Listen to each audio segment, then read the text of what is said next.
1000 টাকার ব্যবসায় নামছিলাম আমি, 1000 টাকা। এখন আমার যে কত মশাই কামড়াইছে আমি নিজেও জানি না ভাই। আমার বাচ্চা দুধ খাইতো, আমার মানে দুধ পাইতো না, আমি একটা দুধ কিনবো সেটাকে আমার কাছে ছিল না। আজকে 2 লাখ টাকা ভাড়া দিচ্ছি। আচ্ছা হাসান ভাই, আপনি তো আগে রাস্তায় ব্যবসা করতেন, এখন আপনি হচ্ছে আচ্ছা ভাই একটা কথা শুনবেন আমার কাছে। আমার এমন একটা সময় ছিল যে আমার বাচ্চার একটা দুধ কিনবো সেটাকে ভাই আমার কাছে ছিল না ভাই। আমার বাচ্চা দুধ খাইতো, আমার মানে দুধ পাইতো না, আমি একটা দুধ কিনবো সেটাকে আমার কাছে ছিল না। আর আলহামদুলিল্লাহ আজকে আমি মনে করেন যে 2 লাখ টাকা দোকান ভাড়া দিই ভাই। একটা কথা বলি, উন্নতির রহস্য হলো আমি যেমন ওই ফুটপাতে করতাম, তা আমার এক বড় ভাই ছিল, সে 30 বছর ব্যবসা করছে।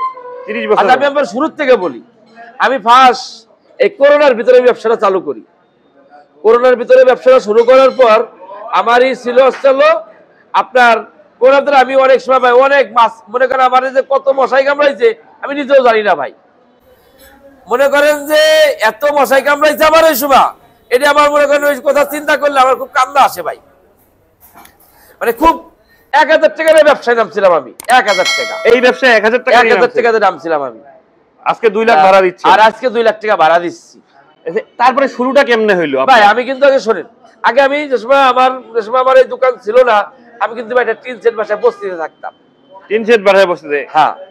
আর এখন আলহামদুলিল্লাহ আমি খুবই ভালো আছি আপনাদের দোয়ায়, যে আল্লাহর কাছে শুকরিয়া ভাই।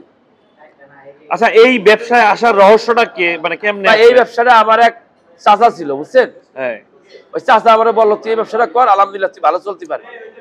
রান্না বান্না শিখছেন কেমনে? ভাই আমার কোনো উস্তাদ নাই, আমার কোনো শিষ্য নাই, আমি নিজেই উস্তাদ।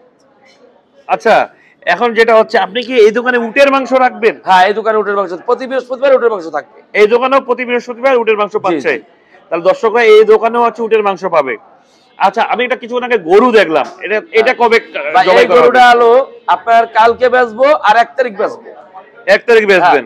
শোনেন, অনেকে দেখায় কি জানেন, দেখায় একটা করে আরেকটা, কিন্তু না, আমি এখানে আজকে লাইভ দেখায় দিলাম যে আমি কি মাল বিক্রি করি। প্রথম দিন 3 কেজি খিচুড়ি নিছিলাম। আচ্ছা। 2 কেজি সাদা পোলাও, 1 কেজি সাদা ভাত। আচ্ছা। আর আমার কাছে 2 কেজি মাংস কেনার টাকাও ছিল না ভাই। আচ্ছা। এটা ভ্যান আমি 1000 টাকা দিয়ে ভ্যান নিছিলাম, ভাড়া ভ্যান। তারপরে এই ভাড়া ভ্যানটা নিয়ে শুরু করলাম। তা ভাই দোকান তো চলে না প্রায় 3-4 মাস খুব দিনাদায়ক হয়ে গেলাম ভাই। এই মাংসলা টাকা পাইবো, এই বাড়িওয়ালা টাকা পাইবো, মানে নানাটা বেঁধে গেছে একটা অবস্থা। পরে একদিন রাতের 3টা বাজে ফারিয়া নামে একটা আপু, সে আমার ব্লক করলো। এই ব্লকটা করার পর আলহামদুলিল্লাহ আমার দিনটা ঘুরে গেছে ভাই।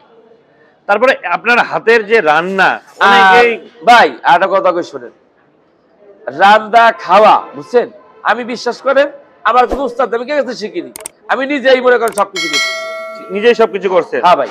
তা এইখানকার রান্নার মান কি আগের থেকে ভালো হবে না? আলহামদুলিল্লাহ আগের থেকে রান্নার মান ভালো হবে। আচ্ছা বাবুর্চি আপনি না বাবুর্চি আপনার দোকানে আছে? ভাই বর্তমান আমি এখন খালি চুই জালটা পাকাই আর কালা পোলাটা পাকাই, আর এই মাঝে মাঝে এই টুকিটাকি করি, তাহলে আমাদের সেফ আছে। আর বাবুর্চি আছে? হ্যাঁ হ্যাঁ। বাবুর্চি কোথাকার, মানে দূরের গ্রামের? বাবুর্চি আমার ভাই ব্রাদার।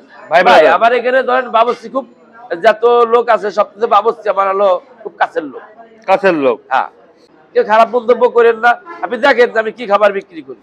হাসান ভাই আমার দর্শকের জন্য কিছু বলবেন আপনি? ভাই দর্শকের লেগে বলবো ভাই, একবার আমার খাবারটা শোনেন। আর একটা কথা বলি ভাই, আমি তো ছিলাম রাস্তায়, এটা তো আপনারা দেখছেন যে আমি কত দুঃখে কষ্ট করে, মানে জীবনে বহুত কষ্ট করছি ভাই।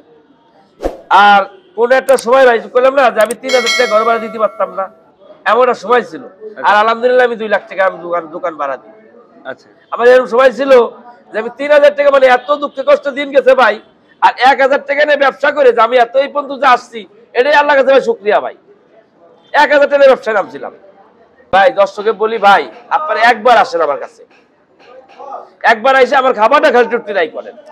দর্শক আজকে এই পর্যন্ত হাসান মামার বিরিয়ানি হাউস শাখা 2, এখানে আপনারা অবশ্যই আসবেন আর খেয়ে যাবেন। হাসান মামার যে আনকমন যে রান্না করেছে সেটা আপনাদের জন্যই শুধু। আর আজকে বিদায় চেয়ে নিচ্ছি, আল্লাহ হাফেজ।